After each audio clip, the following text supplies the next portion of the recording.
अभी हम लोग देखेंगे प्रीएम्बल ऑफ कॉन्स्टिट्यूशन, यानी कि प्रस्तावना, इंडियन कॉन्स्टिट्यूशन की प्रस्तावना। प्रीएम्बल जो है वो ग्लिम्स है इंडियन कॉन्स्टिट्यूशन का, यानी इंडियन कॉन्स्टिट्यूशन का पूरा सार है ये प्रीएम्बल। अगर किसी ने भी इंडियन कॉन्स्टिट्यूशन को पढ़ना है तो प्रीएम्बल में ही सब कुछ दिया हुआ है। दूसरी चीज़, ये हमारा सार क्यों है?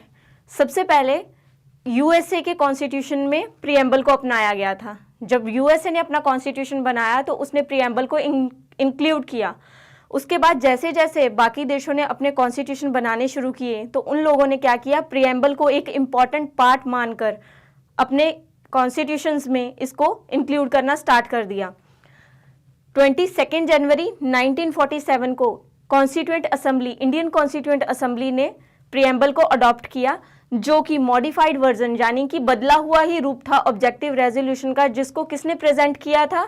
जवाहरलाल नेहरू ने किया था ऑन 13 दिसंबर 1946 को। उसके बाद according to 42nd constitutional amendment 1976 तीन वर्ड्स और ऐड किए गए प्रीएम्बल में, सोशलिस्ट, सेकुलर और integrity. After 1976 amendment act, preamble में क्या लिखा गया?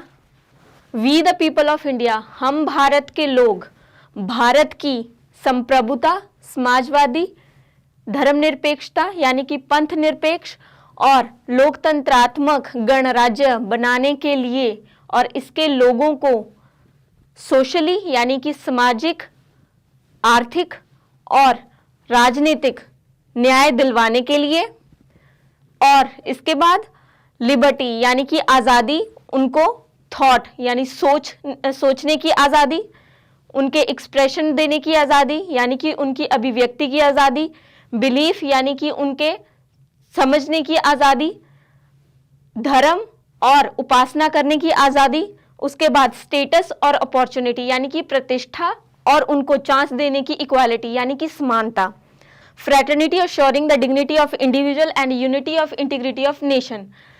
इसके बाद इन आर कॉन्स्टिट्यूएंट असेंबली यानी कि हमारी कॉन्स्टिट्यूएंट असेंबली में आज 26 नवंबर 1949 को हम लोग इसको अडॉप्ट, इनेक्ट और अडॉप्ट करते हैं, इसको अंगीकृत करते हैं और अपनी आत्मा अर्पित करते हैं।